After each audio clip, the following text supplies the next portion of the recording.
Ayer yo estuve hablando con el hermano y él me dijo que él sí estuvo ingresado por una estocada en el tórax, pero también él me dijo que fue superficial, que solamente le dieron punto. Ese es el problema. Yo he visto muchísima gente con un solo cosita aquí y lo suturan y no le abren el abdomen y se muere con una hemorragia porque le perforaron la aorta. Exactamente, él me dijo eso y él duró 7 años después de eso. También fisiopatológicamente, cuando hay una laceración a nivel cardíaco, se produce generalmente un taponamiento cardíaco o un shock hemorrágico. Eso es según lo que yo estuve investigando. ¿Perdón? Se puede producir un taponamiento cardíaco cuando hay una perforación a nivel cardíaco. No, pero si es con algo pulso, Punzante. se sella afuera y el daño se produce dentro, que es probablemente lo que ocurrió en este caso. Sí, vamos a seguir de delante para atrás. Buen día.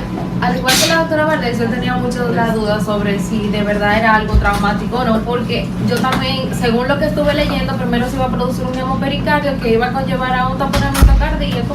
Entonces, eso como que me resultaba un poquito cuesta arriba que siguiera viviendo 7 años luego de eso. Pero ya de la forma en la que se ha explicado, entonces me queda claro de cómo entonces esto pudo cicatrizar y él pudo seguir viviendo. Y me pareció muy interesante la presentación del caso y pude corregir algunas dudas que tenía. Esta mañana que ya me estaban discutiendo el de Cipión, yo le dije, Valdés, Cipión, existe lo inusual, ¿verdad? Sí. Y lo extraño, sí. Entonces este puede ser un caso inusual, que inmediatamente le den su estocada, el mismo pericardio puede tapar el orificio que se encuentra alrededor, ya con los latidos del corazón. Entonces el paciente sintomáticamente no presente nada inmediatamente, y ya posterior, en años, ahí entonces empieza a presentar presente, porque este paciente me dicen que era adicto, que Sí, sí. Él no va de un cuadro con una persona normal. Y que también su misma consumo ahí también lo ayudaría a que no. Algo que me faltó decir también ya como aporte es que yo estuve buscando y también estaba hablando con la doctora Hiraldo, y es que en estos casos los traumatismos cardíacos tienen una supervivencia de un 14%. Entonces, porque en los países desarrollados la muerte se produce en un 76% de los casos, y la misma doctora Hiraldo me decía, bueno, Cipión, hay un 14% de que él puede sobrevivir, y eso el margen es amplio, o sea que sí realmente corresponde con lo que estamos viendo.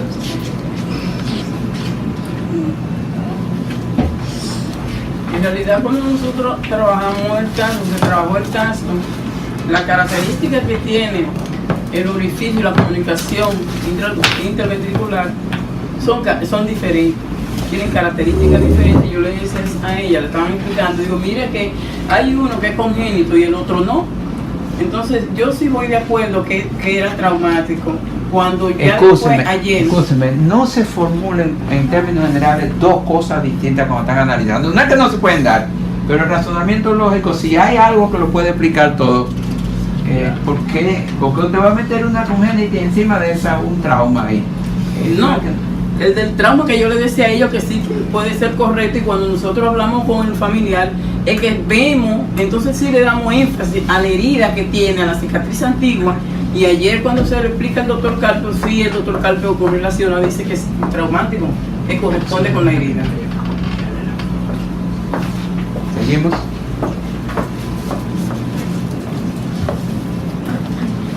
Bueno, pienso que la ciencia es dura. Es bueno que pongamos algunas cosas en duda, pero ayer cuando se discutió el caso, se descartó el ostium por varias razones. Todos estuvimos de acuerdo en que el territorio no correspondía porque había daño que no correspondía. O sea, porque no hicieron la rectificación. Exactamente, a eso va mi comentario. Entonces, si quedamos en eso, tiene que hacerse la rectificación. El doctor Carpio, desde que vio el caso ayer, le picó el bicho de la duda de que pudo haber sido una comunicación interventricular traumática por el hecho de que la comunicación en sí tiene fibrosis, es como algo que se estaba reparando, además de la otra fosa que no comunicaba.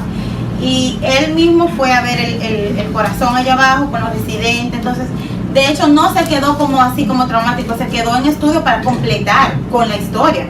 Entonces, si se hizo la rectificación, si ya sabemos que no es el ostium, y que además mi comentario ayer iba dado precisamente al mecanismo que murió él. Óigame, pero es que hay una cosa. Hace 7 años ocurre esto y el soplo viene de 7 años para acá. Exactamente. Entonces, con relación también a la fisiopatología de cómo él murió, yo decía, esto está directamente relacionado con esta comunicación. Cómo agarramos y soltamos esto en banda, como dicen los tigres, y entonces nos agarramos del ocio. Era totalmente loco. Porque estamos en los tiempos de los otros. Buen día. También es cierto que la comunicación interventricular es una de las cardiopatías congénitas más frecuentes que vemos ya en edad adulta, colocándose en 1 de cada 1000 nacidos vivos. Y se dice que o sea, 1 en cada 1000 habitantes. Y también se dice que hay un 25% de la población que no sabe, pero que vive con defectos tanto interventriculares, interatriales, como el agujero oval permeable. Para mí fue un caso publicable desde que el doctor Lucas mencionó su tesis, su hipótesis con referente al caso. Inclusive yo vi las fotos que se hicieron después.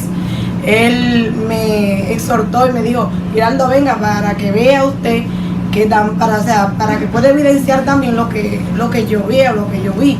Y realmente tenía una fibrosis en el mismo lado que correspondía con lo que era la comunicación. Es un caso raro para nosotros, porque nosotros, por lo menos que yo supiera, no tenemos ningún tipo de caso parecido. Sí, está descrito en la literatura. E inclusive yo busqué que la revista española en el año 2009 tuvo un caso de un joven de 18 años que sufrió un accidente de tránsito y una de las costillas le perforó el corazón, y él sufrió, o sea, el defecto la perforación se curó por fuera, como usted decía, pero por dentro quedó una comunicación que, si no se corría, es causa de muerte. Inclusive decía que había fibrosis, que cuando ellos abrieron el corazón, ellos notaron de que esa fibrosis no correspondía con otro daño vascular ni arterial, y que correspondía al defecto de la comunicación, muy parecido al caso que nos atañe hoy. Yo creo que es muy bueno para publicación y tiene muy buenas fotos. Lo único que tenemos que apoyarnos en la evidencia de la historia, de realmente si concatenarlo con la historia de que en el hospital realmente él había presentado esas heridas, dónde y cómo, más o menos. Mira, al principio la historia del caso no la entendía bien, pero creo que sí, que las características que aparecen en el corazón y en esa comunicación que tiene pudieran corresponderse a lo de la historia traumática, porque recuerdo las comunicaciones interventriculares que yo he visto y son realmente del mismo color del músculo, y son músculo pero con un agujero, y realmente tiene su fibrosis, que está como si estuviera tratando de cerrar el orificio o cicatrizando, y que se corresponde con el agujero ciego que había más allá. Buen día. Bueno, realmente de inicio la historia no fue una historia dirigida en este aspecto, porque de su momento no se pensó. Fue después que se hizo la correlación con toda la información.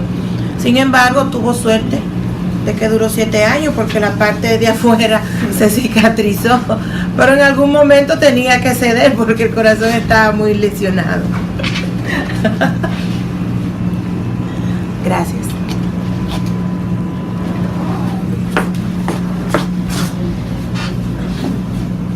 Buen día, yo todavía estoy sorprendida. Ayer cuando el doctor Carpo ponía su tesis, no me lo creí, en realidad para nada, pero voy escuchando el resto de la historia, me hace poner a dudar de que sí, de que puede ser, y eso me hace confirmar que en medicina, si 2 y 2 no sigue siendo 4, la medicina siempre es rara, es diferente, y con este individuo que probablemente su causa de muerte haya sido por esa lesión que tenía, esa comunicación, eso me lo hace confirmar. Otra cosa que quería decir era en cuanto a la estenosis de Austin. Como usted decía, estamos en el tiempo de la estenosis, pero yo la verdad, en el tiempo que tengo aquí, como el 90% de los casos están teniendo estenosis de Austin, incluso hasta niños y adolescentes. Entonces, yo estoy poniéndome en duda también de que si ya la estenosis, qué sé yo, es algo que... Sí. Gracias.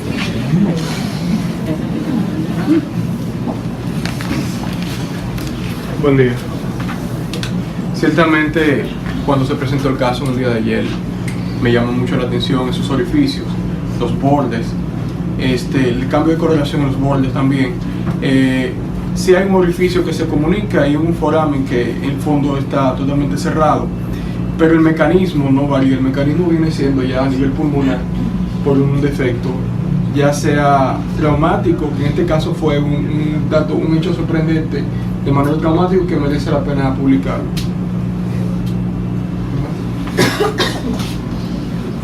Bueno, ¿Puedo decir algo, Diana?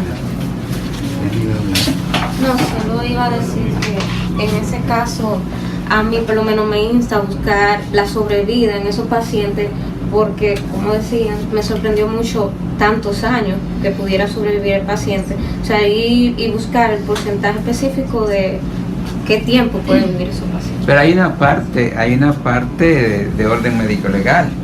Es decir, hace 7 años él se lesiona y muere a los 34. Si no se lesiona, de acuerdo a las estadísticas nuestras, ¿cuánto hubiera vivido? O sea, ¿cuánto se le quitó de vida a él con ese trauma? Y eso va a pesar en corte. Bien. A mí lo que me extraña es que no se mandaran las rectificaciones ayer, o es que no se cree lo que se dice en las salas. Entonces, ¿para qué presentamos los casos? ¿Para qué discutimos los casos? Es mi... la doctora Valdés tiene varias bibliográficas en las cuales, y hay mucha bibliográfica con respecto a eso. En caso de que él, como sobreviviente, fue dichoso, diríamos, porque es el área del pericardio que está adherida a la parrilla.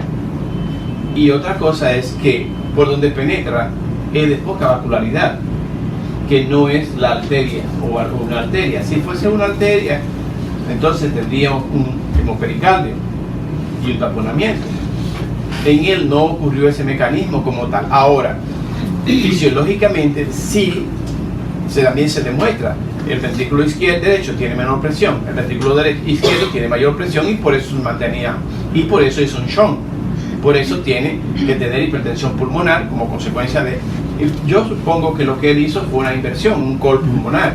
Pero para yo poder sustentar toda esta tesis como tal, yo dije, bueno, vamos nosotros a verificar que él estuvo interno hace ese periodo de tiempo y que dónde fue que se le tuvo las heridas, porque de que tiene la herida, la cicatriz por fuera, tiene también la cicatriz por fuera. Entonces dijimos, bueno, pues, pero eso es algo que no lo podemos concluir de una manera tanjante como tal, pero tenemos las evidencias. Ahora vuelvo a hacerme la pregunta, ¿para qué entonces hacemos los casos? Si no vamos a corregirlo y si no vamos a creer en ellos o lo que nosotros consideramos que debe ser, porque el ostium no lo mata. Gracias.